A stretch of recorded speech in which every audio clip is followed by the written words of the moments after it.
अगर आप RRB scale 2 and 3 की तैयारी कर रहे हैं तो हमारे पास है एक डेडिकेटेड बैच। हर साल hundreds of students qualify from knowledgeist in IBPS RRB scale 2 and scale 3.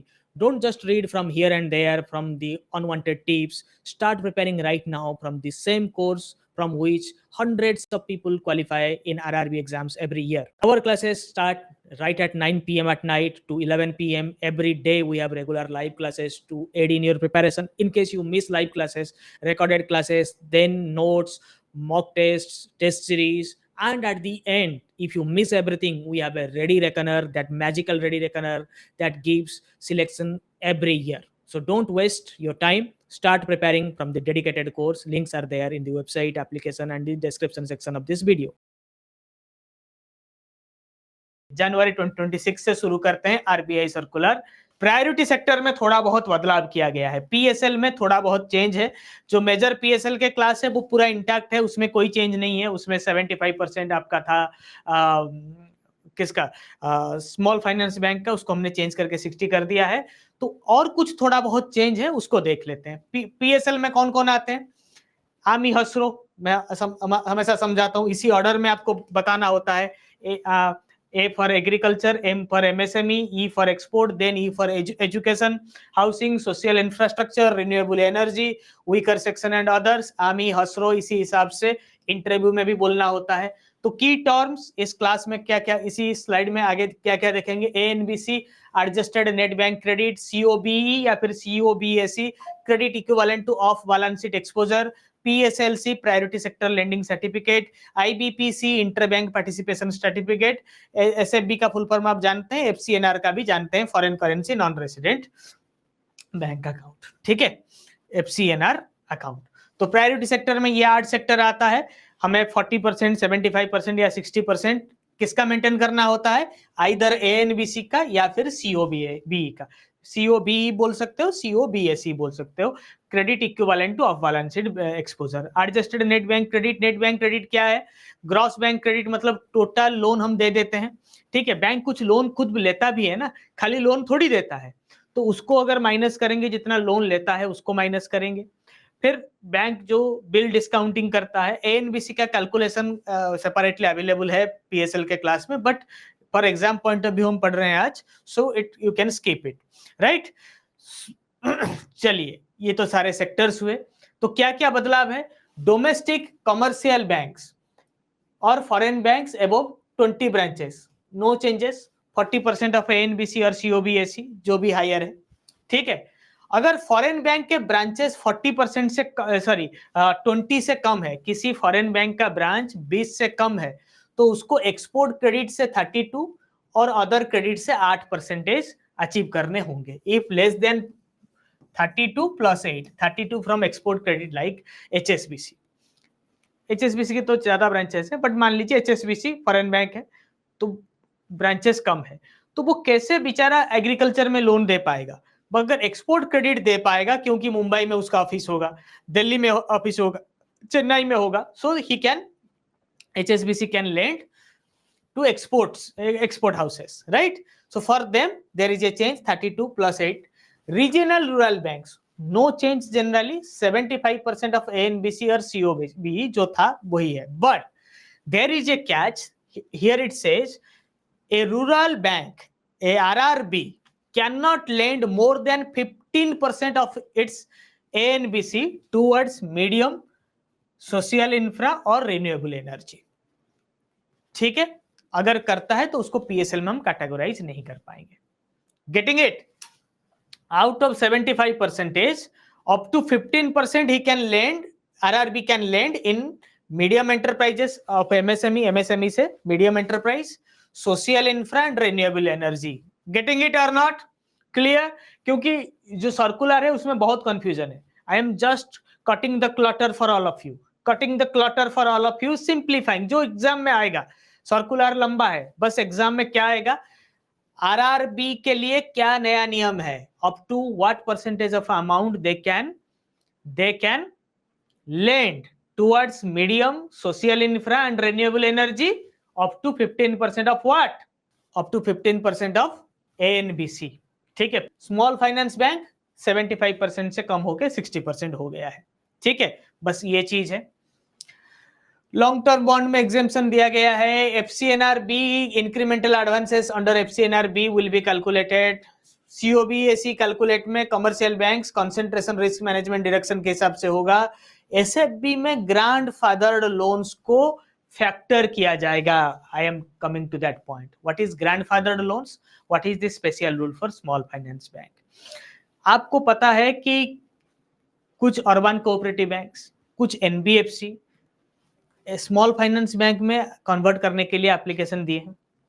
If any bank converts itself to small finance bank from existing NBFC और एग्जिस्टिंग किसी एंटिटी से अपने आप को चेंज किया है, उनके लिए जो नियम है कि पहले हम को लेंडिंग करते थे, उसी एनबीएफसी को किसी बैंक, बड़े बैंक ने लोन दिया होगा, गेटिंग इट, किसी बड़े बैंक ने लोन दिया होगा, तो उसको एक बार ऑलरेडी हमने पीएसएल में कैटेगराइज कर दिया होगा उसी लोन को, फिर से उसको कैटेगराइजेशन नहीं करेंगे। That is what this rule says. If an NBFC or MFI converted into SFB, then grandfathered loans will be applicable. Loans given earlier to that NBFC, if loans are given to that NBFC earlier by any bank, lending banks can continue PSL classification। मतलब SBI ने उस MFI को पहले loan दिया था, तो वो PSL में कैटेगराइज होगा। किसके बुक में? SBI के बुक में, ठीक है। But only up to actual outstanding loan until repayment of underlying loans। important rule, these loans not counted in ANBC of SFB। ये SFB के रूल में कैलकुलेट नहीं होगा। तो चलिए देखते हैं what do you mean by grandfathered loan. Grandfathered loan का क्या मतलब हुआ? ग्रैंडफादर्ड लोन का क्या मतलब हुआ? When an NBFC or MFI converts into small finance bank, it may already have loans from other banks that were classified as PSL. So these pre-existing PSL loans are called grandfathered loans. बूढ़ा हो चुका loan, पुराने loans, old loans. Okay, so that one is called grandfathered loans. Export credit to agriculture and MSME eligible under respective PSL categories subject to aggregate limit. So see, sometimes what happens, you give a loan to agriculture sector, that agriculture company, that agricultural organization also deals with export। हमें agriculture में PSL मिलता है, export में भी PSL मिलता है। मान लीजिए मैं पैडी उगाता हूं, take for an example, I grow paddy in my home and I send it to Japan. So when bank will give me loan, what kind of loan it will be? PSL में कैसे categorise किया जाएगा? Agree में categorise किया जाएगा कि export में categorise किया जाएगा? ये बोलता है कि एग्री में कैटेगराइज किया जाएगा। एक एमएसएमई है, I am a medium enterprise, I send shrimps to USA, where it will be categorized? It will be categorized as MSME। ठीक है। हाउसिंग लोन में थोड़ा सा बदलाव हुआ है, बस खाली कैटेगराइजेशन, सिटी कैटेगराइजेशन में PSL under housing limit up to 20 lakh per borrower, banks must get auditor certificate confirming no duplicate claims. मतलब एचएफसी के साथ मिलकर अगर ऑन लेंडिंग किया है तो ऑडिटर का सर्टिफिकेट लगेगा 20 लाख के ऊपर अमाउंट में, ठीक है। हेल्थ केयर में अप टू 12 करोड़ पर borrower for any healthcare facility from tier 2 to tier 6 centers। For urban cooperative banks, equivalent centers are as category D with population less than 1 lakh। Category D को 1 लाख से नीचे वाले जितने areas हैं वहां पे यूसीबी लोन दे पाएगा। एमपीसी का 59th मीटिंग इस बार था। एमपीसी मॉनेटरी पॉलिसी कमेटी 2016 में in 2016 Urjit Patel committee has recommended a monetary policy committee, ठीक है। तो मॉनेटरी पॉलिसी का काम क्या है? What is the major target of monetary policy? To keep inflation under check. What is the ideal inflation ratio? It is +-2% of 4%। What is it? +-2% of 4%। आपको ये नहीं बोलना है कि 2 से 6%, 2 to 6 नहीं है, 2 to 6 है, उसको टेक्निकल लैंग्वेज में क्या बोला जाता है? +-2% ऑफ 2% ऑफ 4%। मतलब 4% से +2 हो सकता है या फिर -2 हो सकता है, ठीक है। तो यानी कि 2 to 6 रेंज, पर layman word it is 2 to 6% range, right. 2% is very low inflation, inflation कम भी होना इकोनॉमी के लिए सही चीज नहीं है, तो ग्रोथ नहीं होगा, ठीक है। There will be no year on year growth, तो आप प्रॉपर्टी प्राइस अप्रिसिएट नहीं करेगा, आपका वेल्थ अप्रिसिएट नहीं करेगा। अप्रिसिएट ना करने पर क्या दिक्कत है लोगों को, मतलब जिंदगी क्या है, आगे बढ़ने का नाम जिंदगी है, life is all about moving forward. So if everything stops in a place, okay, then you will be in deep trouble. So that will be called stagflation. So many चीजें आएगा, तो आपको मतलब there is nothing called not stagflation, it is called stagnation. Stagnation means growth halt हो जाता है एक जगह पे, ठीक है। तो basic 3 to 4% of inflation is good for the society, for the economy, not for the society, for the economy. Loan against securities, आप सिक्योरिटीज के अगेंस्ट लोन, लास्ट प्रोडक्ट में भी कुछ लोग काम कर रहे होंगे। लोन अगेंस्ट सिक्योरिटी मतलब जो फाइनेंशियल प्रोडक्ट हैं उनके अगेंस्ट में आप लोन ले सकते हो। गवर्नमेंट सिक्योरिटीज एज पर banks policy means it's maximum of to 100%, 85%, 90% you can give. It is as per bank's policy because SGB, sovereign gold bond, and government securities are almost equivalent to cash. So these are gilt edged securities. Then listed share, अगर आप किसी share के against में ले रहे हैं, या फिर listed convertible shares means I have 1 crore share of State Bank of India. So how much loan I can get? I can get 60 lakhs of loan. I have mutual funds. I can get 75 lakh loan. I have debt mutual funds. I can get 85 lakh loan on 1 crore. I have listed debt securities which are having triple A rating, 85 percentage, 85 percentage. Okay, so listed debt securities rated a double A to triple B, 75 percentage risk weight. This is a LTV ceiling. Acquisition finance में कुछ बदलाव हुआ है. This is a major change. Earlier, if a corporate wants to buy another company, right? I want to buy Reliance. Okay. Earlier, banks were not giving loan for this kind of acquisition financing. पहले acquisition financing के लिए loan नहीं मिलता था. 2-3 महीने पहले ये liberalise किया गया है. If a corporate has good track record and wants to buy a company, then for that they can borrow from banks. Okay, so either through acquisition finance or through bridge finance. Acquisition finance is to buy एक another company, एक दूसरे company में share acquisition करने के लिए जो loan लिया जाएगा उसको एक्विजिशन फाइनेंस. ब्रिज फाइनेंस मतलब मेरे पास है रिलायंस खरीदने के लिए पूरा पैसा है मेरे पास, बस 1 करोड़ कम हो रहा है एंड ये मैं 1 साल में चुकता कर दूंगा, दैट इज ब्रिज फाइनेंस. और मुझे एसबीआई ने दे दिया लोन रिलायंस को खरीदने के लिए, ठीक है. या फिर 60% stake I will buy from Reliance. SBI has funded me, but SBI has funded me limited amount, just $1 billion is left. So for that I will take bridge finance, but that is up to 1 year. मतलब थोड़ा सा जो gap है उसको fill करने के लिए. So Jin who can take this acquisition finance? A listed acquirer. मतलब मेरा कंपनी स्टॉक मार्केट में लिस्टेड होना चाहिए to go for a acquisition finance loan, and minimum net worth should be 500 crore and I should be in profit for last 3 consecutive years. Okay, what is collateral free loans? No mortgage will be asked, no collateral will be asked. Complete collateral free loan up to 20 lakh. ये पहले 10 लाख था. PMEGP loan हो including PMEGP, या फिर MSME को जब हम loan देते थे, एमएसएमई में 20 लाख कौन लेगा, माइक्रो ही लेगा. तो एमएसई सेक्टर में okay, micro and small enterprise और in PMEGP loan earlier the collateral free loan limit was 10 lakh. तो मैंने जब डाला था क्वेश्चन, अब में से बहुत सारे लोगों ने बोला कि सर पीएमईजीपी का लिमिट है 10 लाख. नहीं, पीएमईजीपी का लिमिट है 20 लाख हो चुका है कोलाट्रल फ्री लोन. जन समर्थ पोर्टल में जाकर देखेंगे तो पता चलेगा. KVIC portal, the implementing agency पर PMEGP has not yet updated. So 3-4 times, मतलब at least many people have shared it. Few people have also argued कि सर केवीआईसी पोर्टल में दिखा रहा है, गूगल में दिखा रहा है, एआई में दिखा रहा है, जेमिनाई में दिखा रहा है. अरे भाई एआई गलत होता है, ठीक है, एआई गलत होता है. तो मैं बहुत रिसर्च, मैं इतना इन डेप्थ जाकर देखता हूँ. जन समर्थ में हो चुका है. What is Jan Samarth portal? Where you can apply for online portal to apply for any government scheme. So if it is there, then that means it is already implemented. So but it is already RBI has notified in when you read RBI circular in deep na 99% your banking syllabus is covered. There is nothing, no government scheme, no banking related things cannot be can't be skipped from RBI's lens. RBI सब पे बात करता है, ठीक है। तो चलिए वो बात अलग है, ये आप नोट कर लीजिए। बट एक जगह पे 25 लाख भी हमने लिखा था, उसको हमने रिमूव करके वैसे 20 किया, बट 25 लाख भी गसा ही है।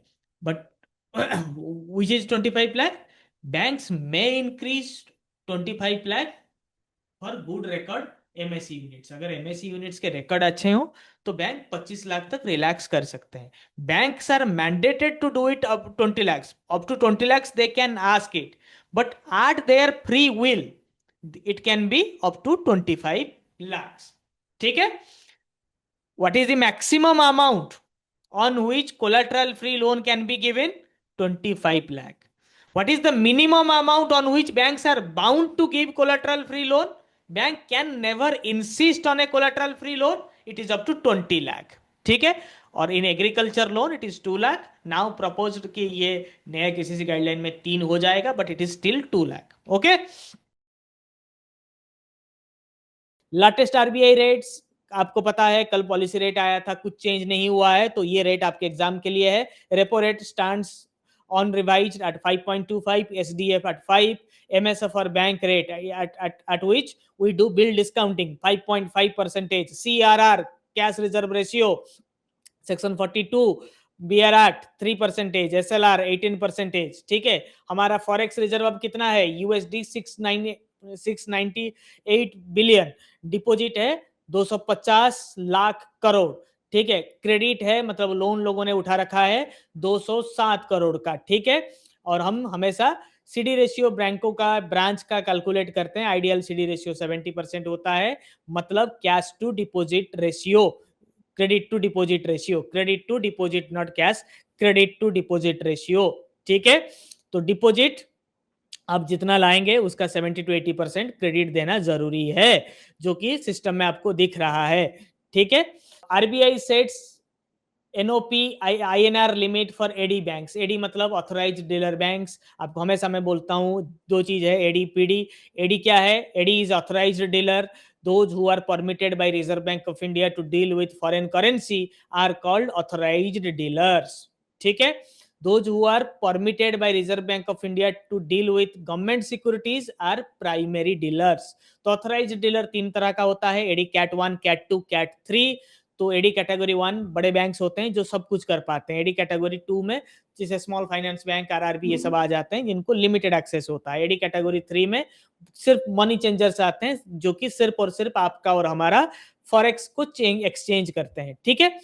तो what is NOP? Net open position. तो आरबीआई ने क्या कहा है ऑथराइज्ड डीलर को कि आप नेट ओपन पोजीशन जो है वो इंश्योर करिए। RBI directed authorised dealers to insure net open position in the onshore deliverable market shall be maintained within $100 million at end of each business day. तो आपके दिन के एंड तक, EOD के बाद, आपके पास अगर आपने किसी मार्केट डेरिवेटिव में काम किया है, ठीक है, इंडियन रूपी में अगर कोई नेट ओपन पोजीशन है इंडियन करेंसी के अगेंस्ट में, जो आपने डीलिंग्स किया है, डेरिवेटिव हो जो भी किया है, $100 million से ऊपर का आपका डेरिवेटिव ओपन नहीं होना चाहिए। मैं एक लेमैन के टर्म में बताता हूं कि आप सट्टा खेलते हैं, अभी तो अब बंद हो गया है। मान लीजिए आप फ्यूचर एंड ऑप्शन में ट्रेडिंग करते हैं, पिताजी के पैसा लेकर ट्रेडिंग करते हैं, आपने ऑप्शन खरीदा, ठीक है। और ऑप्शन पता है आप होल्ड कर सकते हो, नेक्स्ट एक्सपायरी तक आप होल्ड कर सकते हो, जब तक आप एक्सपायरी का आपने खरीदा है। मंथ एंड, मान लीजिए मंथ एंड एक्सपायरी का आपने खरीदा है, नियर एक्सपायरी जो है उसने आपका खरीदा है आपने। तो आपके पिताजी ने बोला है कि देख बेटा तेरा तो इनकम है नहीं, मेरे पैसे से तू खेल रहा है, तो एक काम करना, तू जो भी कर, मेरा इनकम 1 लाख पर मंथ है, तो ईओडी में दिन में जो करना है तू कर, बाय सेल जो करना है कर, बट कैरी मत कर कल के दिन के लिए। अगर कैरी करेगा तो 5,000 या 10,000 से ज्यादा अमाउंट मैं तुझे अलाउ नहीं कर सकता, मेरा हार्ड अर्नड मनी है, तू 10,000 से ज्यादा कैरी मत करना, ठीक है। आपने निफ्टी का खरीदा है, निफ्टी का ऑप्शन खरीदा है, कॉल ऑप्शन खरीदा है या पुट खरीदा है, because you don't know what happens in the night, क्योंकि रात में खुला रहता है यूएस का मार्केट। और यूएस के मार्केट के ऊपर बैठा है एक जबरदस्त पागल आदमी जिसका नाम है डोनाल्ड ट्रंप। वो कब क्या बोलता है उसको खुद पता नहीं होता है और मार्केट उसी हिसाब से फ्लक्चुएट करता है। और शेयर मार्केट का एक रूल होता है, शेयर मार्केट का एक रूल होता है आप और हमारे जिंदगी की तरह, nobody knows once market closed at 3:30 p.m. in Indian Standard Time how the market will open, what will happen the next day। आप ये GIFT Nifty, Dow Jones, New York stock exchange से प्रिडिक्ट तो कर लेते हो, मगर किसी एक्सपर्ट को आज तक दुनिया में पता नहीं है कि कल कहां पे खुलेगा। तो इसीलिए जब 3:30 मार्केट क्लोज हो रहा है आप क्लोज करके जाइए। अगर कैरी करेंगे तो सिर्फ 10,000 या 15,000 जितने का आप रिस्क ले सकते हो सकता है कि कल अगर अनहेज्ड है यानी कि इसके अगेंस्ट में आपने कॉन्ट्रा पोजीशन नहीं लिया है तो हो सकता है कि डूब जाएगा। हेजिंग क्या होता है, मान लीजिए आपने कॉल ऑप्शन लिया है, कॉल बाय किया हुआ है, तो आपने एक दूर का पुट बाय कर लेंगे। इससे क्या होगा, अगर मार्केट बहुत ज्यादा क्रैश भी कर जाएगा आपका पुट आपको बेनिफिट देकर जाएगा। ठीक है, that Contra position will deliver the benefit. अगर आप शेयर मार्केट में थोड़ा बहुत इसको समझ पाएंगे या फिर अगर आप फॉरेक्स के क्लासेस ले रहे हैं तो भी आप समझ पाएंगे। ठीक है, अदरवाइज लेमैन के टर्म में ये मैं बोलता हूं कि आप बहुत ज्यादा रिस्की प्रोडक्ट को ओपन नहीं रखेंगे। और आपको पता है कि रूपी 93 94 100 तक जाने वाला है। So government is at very much trouble, so they don't want banks to have open INR derivative deals open at the end of the day beyond $100 million। ठीक है, by April 10 2026 that has to be complied। ठीक है, ये है इसका rule. Getting it, क्या rule कहता है इसको मैंने सिंप्लीफाई किया है। Simple terms, NOP banks on hedged forex exposure, it is like bet on रूपी मूवमेंट। आजकल बैंक सिर्फ और सिर्फ लोन देकर पैसा नहीं कमाते या फिर एलआई बेचकर पैसा नहीं कमाते। They have treasury department, they deal with derivatives, they earn money through hedging, through derivatives. ये सब उनके डीलर्स पैसा लेकर आते हैं। ठीक है, रुपी डॉलर इसमें वो भी इन्वेस्ट करते हैं। ठीक है, क्रूड इसमें इन्वेस्ट करके पैसा कमाते हैं। बट ये रिस्की प्रोडक्ट है, तो अगर आपने उसके अगेंस्ट में कोई इंश्योरेंस रखा नहीं है, इंश्योरेंस मतलब डेरिवेटिव कॉन्ट्रापोजिशन नहीं है आपके पास, खाली कोर आपने रिस्क ले लिया है, नेकेड रिस्क ले लिया है, then you have to cap it at $100 million। ठीक है, ECL framework, Reserve Bank of India का जो ईसीएल फ्रेमवर्क है वो देखते हैं। What is ECL? It is expected credit loss based provisioning. Earlier the provisioning norm was called IRAC provisioning. What is IRAC? Income recognition, asset classification and provisioning. ये norm पहले था, अब उसको हटा दिया गया है। That has got changed with ECL based framework. The IRAC norm is especially when the loss incurred, but the ECL says you will expect the loss to happen, then you start provisioning। ठीक है, तो पहले आयराक में क्या होता था कि जब लॉस हो जाएगा उसके बाद आप प्रोविजनिंग करेंगे। ठीक है, एक्सीडेंट हो जाएगा, नुकसान हो जाएगा, फिर आप इलाज के लिए जाएंगे, बीमार होंगे तब आप इलाज के लिए जाएंगे। ठीक है, it is treatment. But ECL क्या बोलता है कि बीमार आप पड़ेंगे ही पड़ेंगे।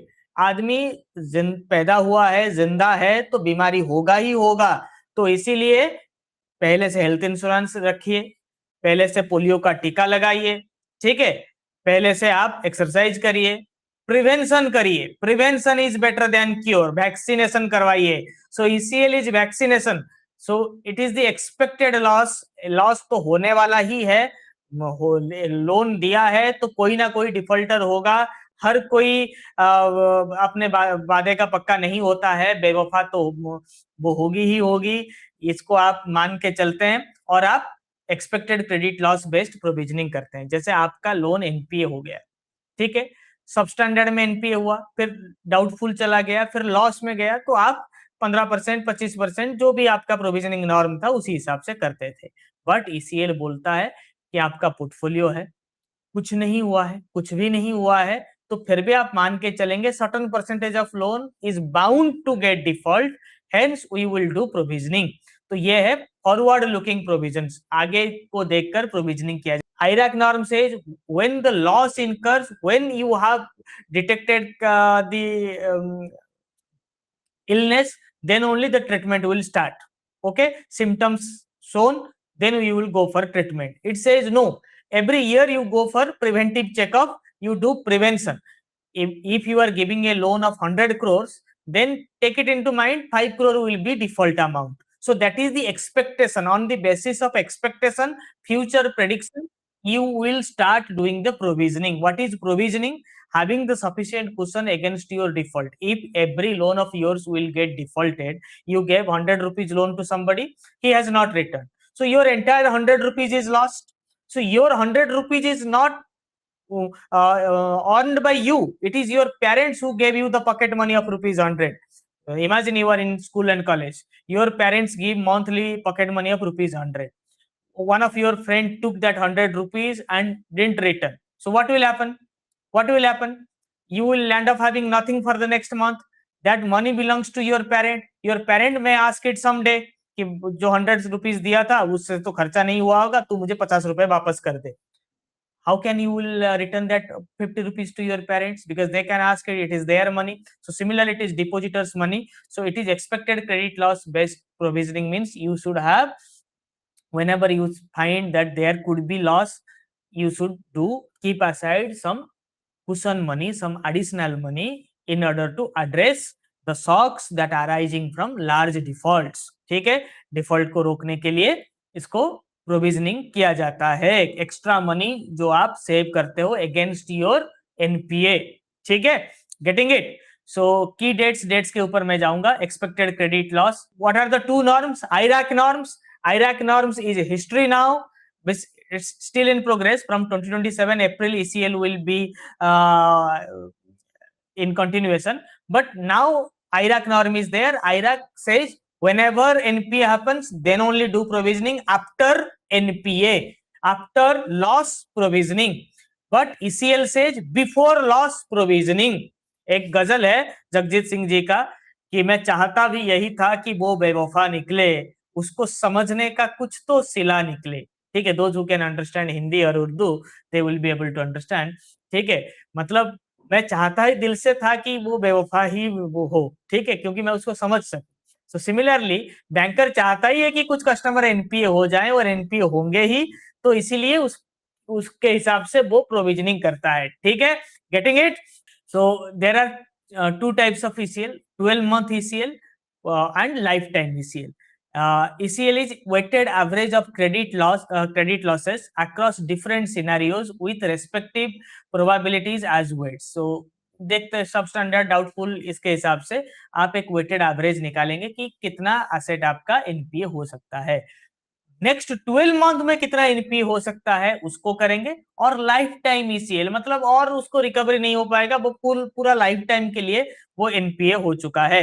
Then comes significant increase in credit risk. NPA नहीं हुआ है, जैसे हम एनपीए से पहले आईराक नॉर्म में क्या बोलते थे, SMA special mentioned account 0 to 31 days delay, SMA 0, then SMA 1, SMA 2. Similarly, it's not yet NPA, but they have shown SICR, significant increase in credit risk, means early signs of default is shown. Then we will calculate EIR. I will tell you what is EIR, effective interest rate. Effective interest rate क्या होता है, हमें क्या बोला जाता है, 1 लाख का loan लीजिए 10% इंटरेस्ट रेट है, यानी कि आप 1,10,000 चुकता करेंगे. But do you pay 1,10,000? No. From 1 lakh, processing fee deducted, insurance amount deducted, stamp duty deducted, the amount credited to my account is only 95,000. And in total repayment, total tenor, I paid 1,10,000 rupees to the bank. Okay, against what? Not against 10,000 rupees. It is sorry, not against 1 lakh rupees. It is against 95,000 I paid 1,10,000. So do you still think that effective rate is 10%? No, it is 17% or 18%. ठीक है, 95 लाख लिया, 95,000 लिया, 1.1 lakh पे किया. So is it 10% interest rate? No, this is the real interest rate what you see. But what is the effective interest rate? Effective interest rate is 18%. because I paid 15,000 extra on 95,000 rupees. Getting it? Then comes default. Default तो आप सबको पता है. कोकी, purchased or originated credit impaired. Impaired means NPA. ठीक है, मतलब आपने एनपीए ही खरीदा था, आपने प्यार बेवफा से ही किया था. Like you bought impaired asset, like the ARCs buy, asset reconstruction companies buy assets of assets that are already gone bad loans जो खरीदते हैं. ठीक है. Floating rate savings bond RBI ने इशू किया है, issued by government of India through select banks and stock holding corporation of India limited. इसका full form याद रखिए, एग्जाम में पूछा जा सकता है. Stock holding corporation of India limited. Okay, up to 20,000 you can buy in cash, rest you can buy through DD and cheque and electronic form. ठीक है. So what will be the interest rate? NSC rate, National Savings Certificate rate plus 35 basis points spread. Okay, and it will be reset in every 6 months. So FSRB क्या key number क्या है? Up to 20,000 you can invest in cash. Bond tenor is for 7 years. 0.35 basis point is spread over NCS rate. Brokerage will be 0.5% on the entire amount mobilized. The banks, the stock holding company, whoever mobilize this bond, they will get 0.5% commission. ठीक है, ये रहा एफएसआरबी bond के बारे में. जितना जानकारी चाहिए उतना ही.